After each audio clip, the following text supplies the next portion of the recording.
CAAD12 is a great award-winning bike. This video will explain how to fit Di2 to a CAAD12 bike. This video is not a tutorial for how to pull Di2 wires through a frame. However, I will be discussing cabling issues specific to the CAAD12 and how to solve them. Before I explain the build, let's talk about the cost and also a standard metric, weight. So what does this cost? Maybe you have Di2 already or are looking to simply take your existing CAAD12 and upgrade it. If you are building up from scratch, the cost is very reasonable and what you end up with is extraordinary. If you start with a CAAD12 Ultegra model, you can remove the Ultegra shifters and derailleurs and sell them new on eBay for say $400. Your net cost to add Di2 will be around $650 to $700.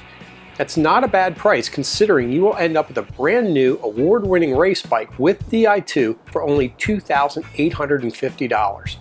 In the comparison of carbon versus aluminum, if you're a weight weenie, the CAAD12 is already a very light bike despite being aluminum. Right out of the box, with reflectors and bits like that, it weighs in at 16 pounds 9 ounces, which is very light to say the least. By comparison, my 2014 Carbon Synapse 4 with Di2, equally equipped without pedals, weighs in at 16 pounds 1 ounces, compared to 14 pounds 15 ounces for the CAAD12. In full trim, the Synapse weighed a very light 16 pounds 14 ounces, but my fully equipped CAAD12 with pedals, bottle cages, and even double wrap bar tape weighs over a pound less at 15 pounds 11 ounces. So in summary, a Di2 build of a CAAD12 yields a phenomenal bike, but getting there isn't as straightforward as you would think. Now the Cannondale CAAD12 is theoretically already set up to handle Di2.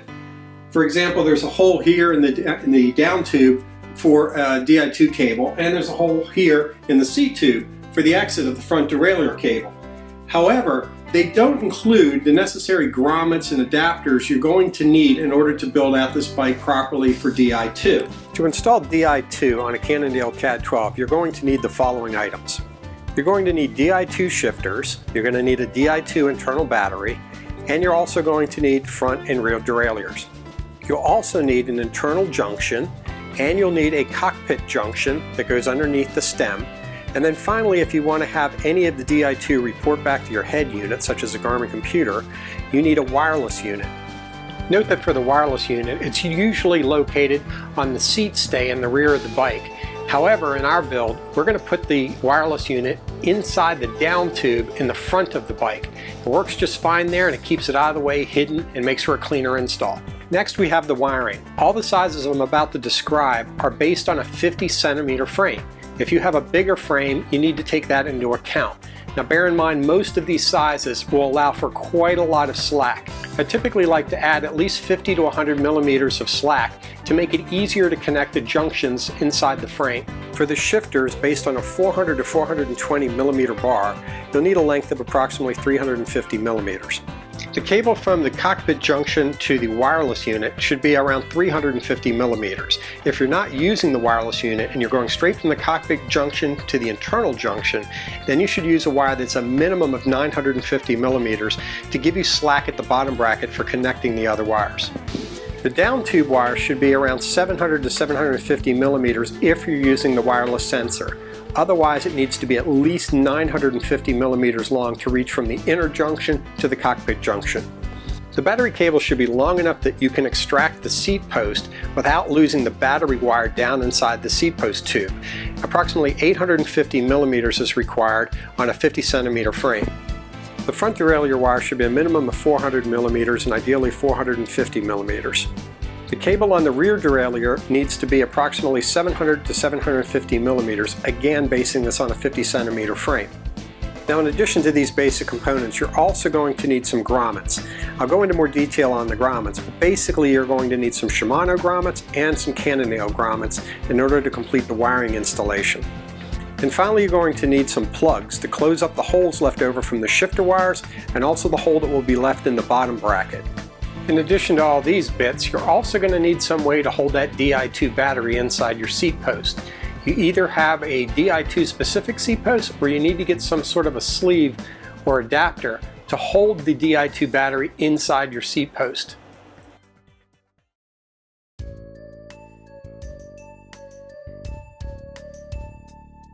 So as part of rebuilding this bike with Di2, I'm also replacing the brake cables, just using polymer coated ones from Shimano. You know, you could use the stock ones, the original ones will still work on the Di2 shifters. But you know, I like to keep all the separate stuff from the original build and put new stuff on that I'm going to use and ride, so that when I'm done with the bike I can just remove the stuff I've essentially used over 2 years and then put all the fresh brand new stuff back on. Now when you tear your bike down and you're trying to deal with this upper tube here, there is no guide, unfortunately, unlike the giant bike I have over here, which has all internal guides, so it's a breeze to run a cable through. Unfortunately with Cannondale you have to make yourself a tool like this. I just use a little piece of aluminum wire, kind of sharpened it a little bit on one end here. It has to be small because this opening is only 7.5 mils. And so you have to be able to basically get this in there, hook the cable, and not pull it out, but just get under the cable enough so that you can lift it and kind of guide it up out of the hole. That's pretty much all you're doing while you're feeding it from the front. It's definitely a tricky operation. Now when doing a Di2 build of the CAAD12, one thing I can strongly recommend is getting yourself one of these Park Tools internal cabling kits. Now I don't resell these, I'm not affiliated with Park in any way, but I can tell you that pulling the cables through with this thing is infinitely easier than trying to fish them out with wires and hooks and all kinds of other gizmos that I came up with. I can tell you, I got this after the fact when I was doing something else to rewire the brake cables, and it goes infinitely faster with one of these. So do yourself a favor, drop the 50 bucks if you're ever going to be wiring these, especially replacing brake cables or anything like that. This one in particular is a pain in the neck to get through. So bottom line is, this will save you a lot of time. It only takes a few seconds with one of these kits to get internal cables through. Now getting this brake cable through to the rear brake is a real pain in the neck. Basically what happens is this thing gets lost in this tube, and it's very difficult to hook it and pull it up through this hole because it wants to press against the outer part of the tube and ride along. So, you know, if you're just trying to fish it through by hand without any tools, it's nigh impossible. What you need is the Park Tools kit, and really all you need is this one magnet out of the kit. And what happens is you can essentially grab a hold of the wire and pull it with the Park Tools and guide it right out of that hole. And that works extremely well. All the other options really don't work because the way that this hole works up front is in the frame. There's a recess where this cable cup goes. But the hole in the frame is literally the size of the inside diameter of the outside diameter of the wire. So the problem that you have is nothing can pass through this hole to help you with cable guiding. You just have to put the raw cable in there and then somehow get a hold of it and fish it out. Again, the way to do that is you just get it started, you grab it with this, you just guide it right up and right out the hole. Couldn't be any easier than that. So again, that's why I say get the Park Tools specifically for this magnet, or if you have a nice strong magnet like this thing, then absolutely that would work well.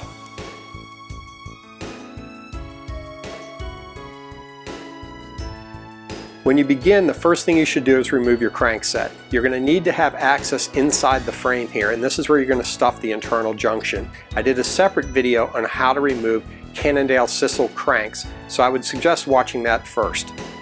Another thing I would point out is that Cannondale put internal sheathing, basically the sheathing that's normally on a cable, inside the frame to prevent the cables, I guess, from clanking against the aluminum. Now when you loosen up all the cables and go to pull them out, make sure you don't just peel the cables out, because you could lose that sheathing inside the frame, which would be kind of a pain to fish out. Now when you start to pull out the shifter cables, just slowly loosen them up so that you can get that cover out of the bottom bracket, the guide for those cables. Once you do that, you can extract the sheathing and pull the cables out the rest of the way.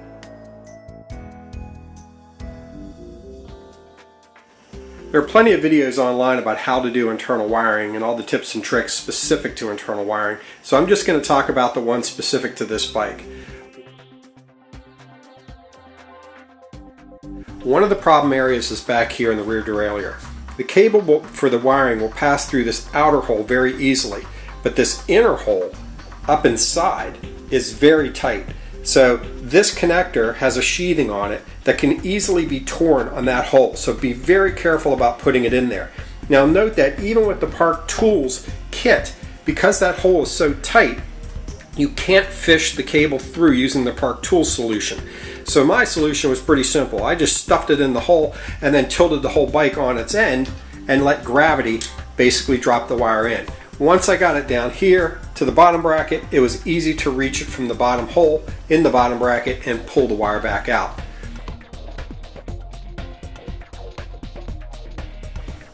This tube here, getting this wire in, this would be something you could use the Park Tools connector for. So again, I'm not going to explain how the Park Tools kit works, but basically you're hooking one end of the Park Tools wire to your Di2 wire, and then helping using magnets and various other attachments pull the thing through. But at any rate, that's a pretty straightforward one. The seat post tube you would think would be pretty easy, but there's actually a little bit of compression right here.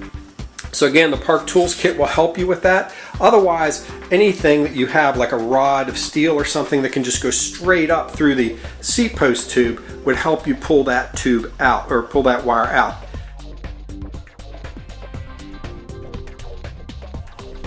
Alright, for the down tube wire you have two choices. One is with the wireless sensor and one is without the wireless sensor. So let's talk about that latter one first. So without the wireless sensor, the simple solution is feed the wire through the hole here and simply let gravity drag the wire down. Now you can also use the Park Tools kit to effectively pull the wires through. And I'm not going to go into how that exactly works. It's kind of a two-step process, but basically that would help you pull that single wire all the way down so it comes out in the bottom bracket so you can connect it to the inner junction. Now if you're using the wireless sensor, it's actually the inverse of that. You want to come from here out through where your fork is. So I would say take the frame off of the stand and lay it on the floor. Take the front fork out, and what you want to have is that down tube cable coming from the bottom bracket and dangling out the front of your head tube. Then you'll fish the shorter wire here that's going to go to your cockpit junction in this hole, so it too is dangling out. Then you'll hook the wireless sensor up, wrap it in foam with some wire ties, and again, you don't want to cut the wire ties because the wire ties will spring out relatively straight. When you put them in the hole, it actually compresses and helps to hold it against the frame so it doesn't rattle around. So once you have that connected, you'll stuff that whole assembly back into this frame through the hole right here in the frame in the down tube, and that holds everything nice and snug inside the frame. So that's how I would recommend doing the down tube. Now to begin with, you're going to need some basic grommets. These are available on Amazon or any other number of places, and they're standard Shimano grommets is what you need to purchase. Now there's two different kinds you can acquire. One has this 7 to 8 millimeter oval hole, and the other one is this 6 millimeter round hole. Now the hole here is round and the hole in the seat tube is round. However, this one requires this particular grommet, this 6 millimeter round hole, whereas the one in the seat post tube requires a oval one. And that will hold it in nice and firmly for your front derailleur cable.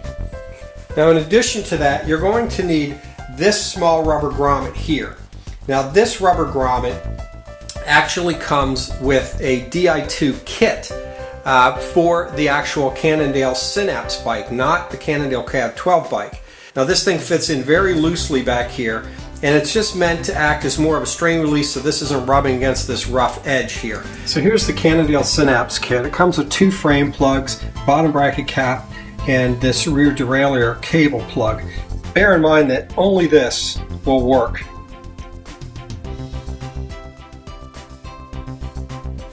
Now in addition to these grommets, you're also going to need plugs. Basically there's going to be a hole left over where your shift cable used to go in, and Cannondale doesn't make these plugs. The kit that they sell for the Synapse will not work for this. It's more of a flange thing, and the angles is very different where this hole internally that holds the cups go into. So I've made a set of these and they're posted them up on Shapeways if you want to purchase some. But they basically are just plastic plugs with serrated ends that just shove into this hole.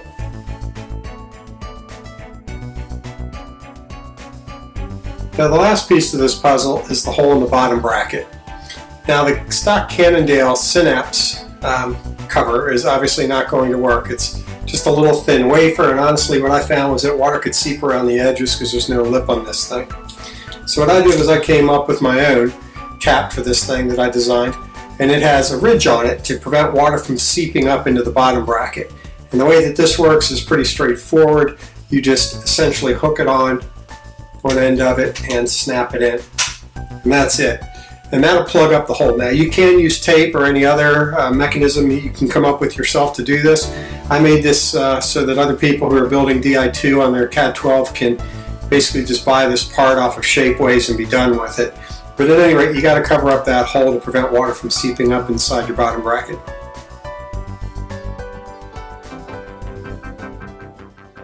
Now for this build, I am using a Cannondale carbon Di2 specific seat post. As you can see, it's got this metal insert on the end of the seat post tube. These basically wrap around the battery, actually the opposite end. You see those little recesses in them. Anyway, they hook onto the battery. This thing slides up there and causes it to stop at a certain point. And then you basically slip on a few washers, and then you get this circlip here. It goes into the end.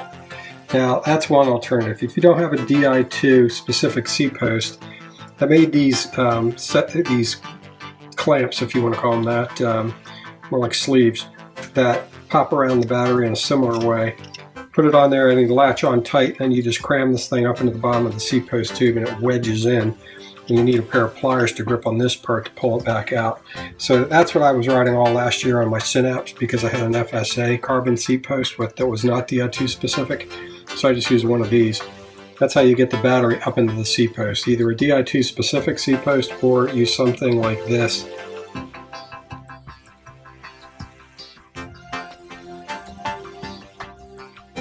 So that pretty much wraps up what is needed to convert a Cannondale CAAD12 to a Di2 setup. I hope you found this video useful. Thanks for watching.